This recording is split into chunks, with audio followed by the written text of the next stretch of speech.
Clerk is in possession of LCO number 7290, which will be designated House Amendment Schedule B. Mr. Clerk, kindly call the amendment. LCO number 7290, House B, offered by Representative Rowe. Gentleman is asked to leave the chamber to summarize. Is there objection? Hearing none. Please proceed, Representative Rowe. Thank you, Mr. Speaker. With the amendment that we just adopted, we now require parental involvement in whether or not a child will be able to opt out of dissecting a frog, and I think that's probably appropriate. That makes the underlying bill better. We require parental involvement in a host of activities that minors engage in, but none of these activities are more significant than an abortion, which is the taking of a life. This amendment would rectify that by requiring parental involvement when a minor is seeking an abortion, and I move adoption.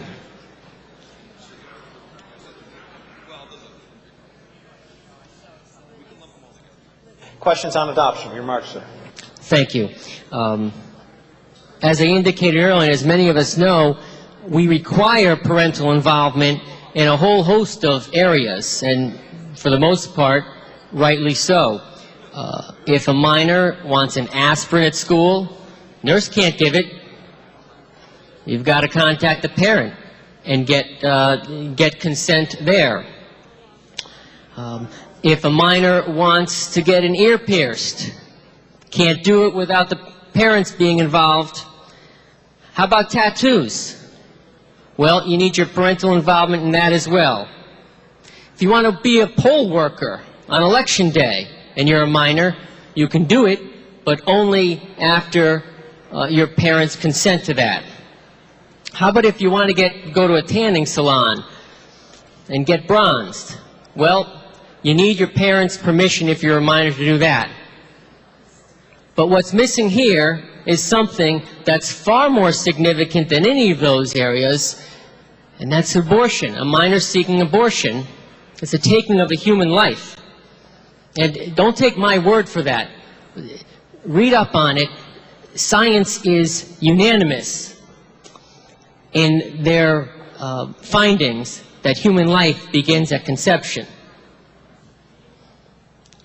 But we've deliberately abdicated our responsibility in this area. Surely abortion ought to be a far greater concern to us than tanning, than getting an aspirin at school, or becoming a poll worker. But apparently it's not, because this is an issue that we can't even get a public hearing on. We don't even talk about this. It's amazing to me. And what we're left with is searching for a bill with a bridge that talks about parental involvement, and then attaching to that and trying to negotiate a few minutes to talk about it on the House floor. And I guess that's where we are today. And I do appreciate the opportunity given. I do. But I got to tell you, being here in my 13th year, the frustration level of not being able to debate this issue. I'm not talking about debating abortion per se. I'm talking about debating whether there ought to be parental involvement in abortion. But I would think that this is the place to do it, right? This is where we make laws. But apparently not. Maybe there's somewhere else in the state that I have to go to do this. And I'm wrapping up, but whether one is pro-life or whether they consider themselves pro-abortion, common ground can be found on this. Common ground can be found on requiring that minors have the involvement of their parents. And this amendment, as drafted, is very, very modest. It has opt-outs. It's almost too modest. I might even vote against it if I could actually get a vote on it. That's how gentle it is. And I would implore those in this body that have a bit more power than I to please open your hearts, open your minds, take the politics out of the issue and look at it for what it is. It's protecting children from something that more likely than not will stay with them the rest of their lives. And it's also involved in taking the life of a human being. So